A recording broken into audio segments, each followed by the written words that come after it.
यातून मला आदिदेवताय स्वाहा ओम प्रत्यादिदेवताय स्वाहा ओम पंचलोकपालाय स्वाहा ओम क्षेत्रपालाय स्वाहा ओम वास्तुपुरुषाय स्वाहा ओम वास्तुपुरुषाय स्वाहा ब्रह्मण्यजपे अनेन कृतेन विवक्षे मण्डलस्थापन श्रीमणे मातृ प्रियता नमः दीजिए। अब इस तरह लेना है मन में भगवती कात्यायनी का ओम कात्यायनी महामाय महायोगेश्वरी नंदगुप्त सुतम देवी अतिथि नमः ओम कात्यायनी नमः स्वाहा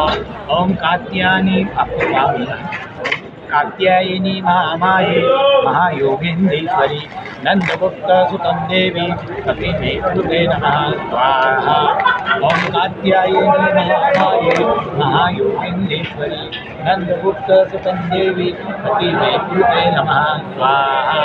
ओम कात्यायनी महामाये महायोगेश्वरी नंदगुप्त सुतम देवी पतिमेते नमः स्वाहा